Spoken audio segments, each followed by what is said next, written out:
مثل ما صار قرارنا أي منزل تظهر به حالة إجرامية وأي منزل يثبت به مجرمين سيزال ويسوى بالأرض.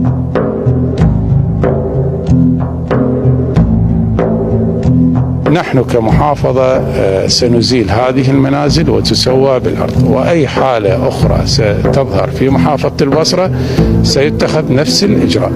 حتى نكون صادقين مع أهلنا في محافظة البصرة، نحن لا نؤذي العوائل الفقيرة، بل لا نسمح بالمجرمين أن يكون لهم أوكار في محافظة البصرة.